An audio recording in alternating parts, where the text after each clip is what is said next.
And welcome to The Bottom Line, where we take a deeper look into the most pressing business and economic stories of the day. And I am now joined by Benjamin Hilgenstock, a senior economist at the KSE Institute from the Kyiv School of Economics, to talk about Russia's shadow fleet, something that we don't often think about in the realm of sanctions against Russia. Good afternoon, and thank you very much for joining us to talk about this report that you have co-authored in the recent months. Good afternoon, my pleasure. So I just wanted to start with a little bit of context for our viewers. This shadow fleet that has come to the fore in the media in recent months. What are the mechanisms of bringing it together when it comes to this Russian shadow fleet? So essentially, the shadow fleet has been built up by purchasing older tankers from the second-hand market. Russia has done this either directly or through middlemen in other countries that are now owning and operating these vessels. What is important to emphasize is to get around the G7 price cap, which is our key instrument to reduce Russian export earnings from oil. You have to strip these vessels of all service relationships to the G7. So they have to be owned by someone outside of the G7, operated by someone outside of the G7, and importantly also, they have to be stripped of their existing oil spill insurance, which is largely arranged through the so-called P&I clubs, which are based in G7 countries. So we circulate around the topic of sanctions. This was one of the first measures that the West implemented when the Russian invasion of Ukraine began. And quite early on, there was skepticism around the efficacy. Your report embodies the skepticism perfectly. And basically, my question to you is, and perhaps you can highlight this a little bit more deeply, the issue of the shadow fleets. Why wasn't this issue raised earlier? Why hasn't this been addressed sooner by countries in the West, the G7 countries? That's actually a very good question. So this buildup of the shadow fleet doesn't really come as a surprise to anyone. So if you have a mechanism that relies on Russia using Western services for oil exports, it's not a surprise that the Kremlin would relatively quickly figure out that the way to get around this is to build up some alternative infrastructure for these exports. So that the shadow fleet has grown over the last 1.5 to 2 years is not really a surprise to anyone. The question why not more has been done to rein in the shadow fleet is a very good one and a pressing matter, I really think. Because not only does the shadow fleet ultimately erode the effectiveness of the oil price cap, and largely has done so already, but it's also the source of a major environmental risk, because the tankers that we're talking about here that Russia is using as part of this shadow fleet, they're overwhelmingly older, so 15 years of age or older, sometimes much older than that, and more importantly, they are very likely not properly insured. So they are not carrying oil spill insurance that in case of an accident would actually be able to pay out. And we've had a couple of close calls or incidents already in the Baltic Sea, in the Mediterranean and other places. And a bigger disaster, environmental disaster, is really now only a question of time. But when the price cap mechanism was implemented, it was very clear that the market for these tankers was going to blow up very quickly. So the demand was going to grow very soon.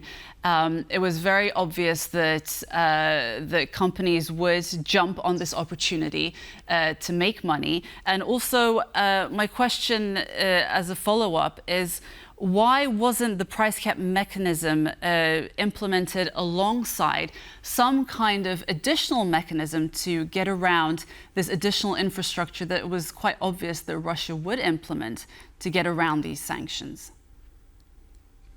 Yes, so first of all, I would like to point out that the buildup of the shadow fleet has cost Russia quite a bit of money, and that's a very nice side effect, so to speak, because it ultimately takes money out of its export earnings and its ability to finance its war of aggression on Ukraine. There's some estimates that the shadow fleet has cost Russia or Russia-related actors at least $8.5 billion. That's not a small amount of money. So we shouldn't forget that when we talk about the impact.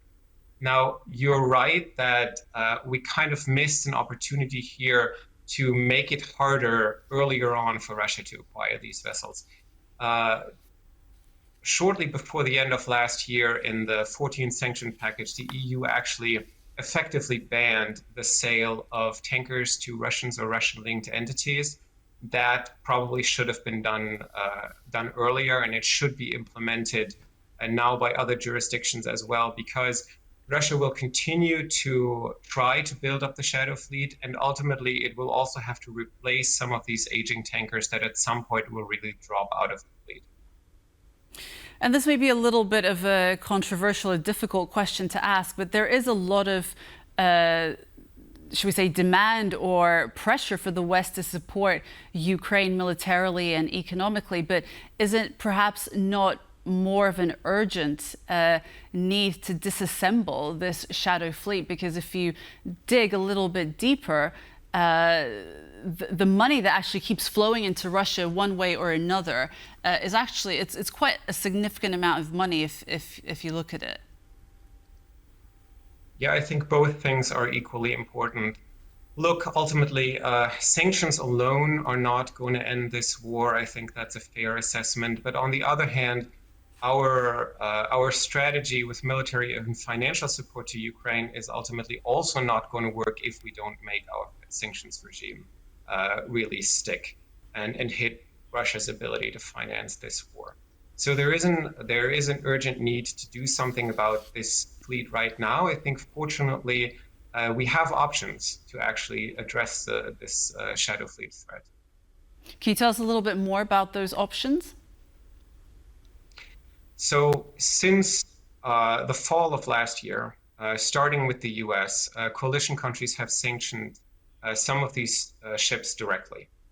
And we think that that has proven to be really effective in removing them from commercial operations.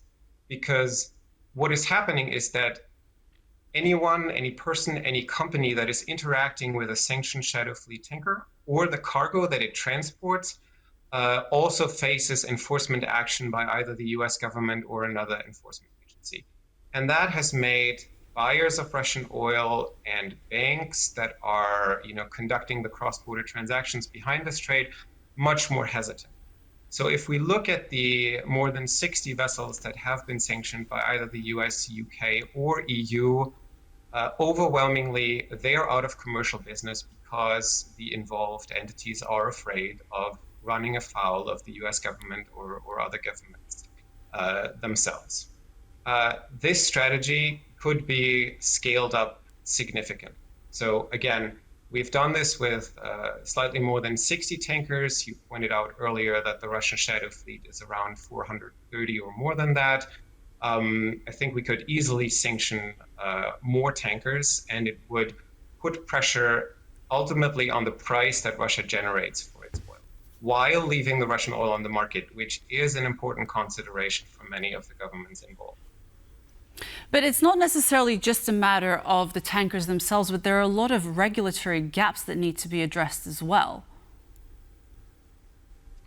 There are. So I spoke earlier about the environmental risk. So these are aging tankers. They are flagged in countries where the supervision is probably not up to the task. They're not properly maintained. They are run by crews that are probably not up to the standards either.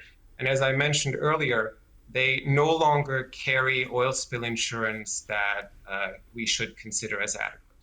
But the problem is then, what do we do about that? So we know that basically on a daily basis, Russian shadow fleet tankers run through waters close to our own coastlines, in the Baltic Sea, in the English Channel, in the Mediterranean, but really all around the world. And it creates a major environmental risk. And again, some kind of major disaster is really only a question of time. But what do we do about it is a little tougher to figure out. Because as you said, the regulatory requirement is not up to the task. I just wanted to jump in there, if I may, because as we wrap up, one pressing question is the fact that there are Western companies that are still willing to actually insure some of these tankers. How do we address that issue? Very briefly, if you may. Well, they're really not. So for crude oil, we find that 90% of Russian exports are now transported by shadow fleet tankers, and that means by definition, Western services, including insurance, is no longer involved. We actually want Western companies to be involved in the operation of these vessels, because only then does the price cap apply to the transaction. So what we want is to bring the Russian oil back onto ships that have some kind of connection to the G7, because then our sanctions regime applies and ultimately the $60 cap applies. Okay. Thank you very much for joining us today, Benjamin Hilgenstock from the KSE Institute at the Kyiv School of Economics. Thank you very much for joining us. Thank you. And we were joined by Benjamin Hilgenstock from the Kyiv School of Economics, and that brings us to the end of Business Arena. I was your host, Marie Cato. Join us again tomorrow at 5 p.m. CET on TVP World. For more business stories, check us out on X and on tvpworld.com. But don't go away. Coming up next, World Talks. Goodbye.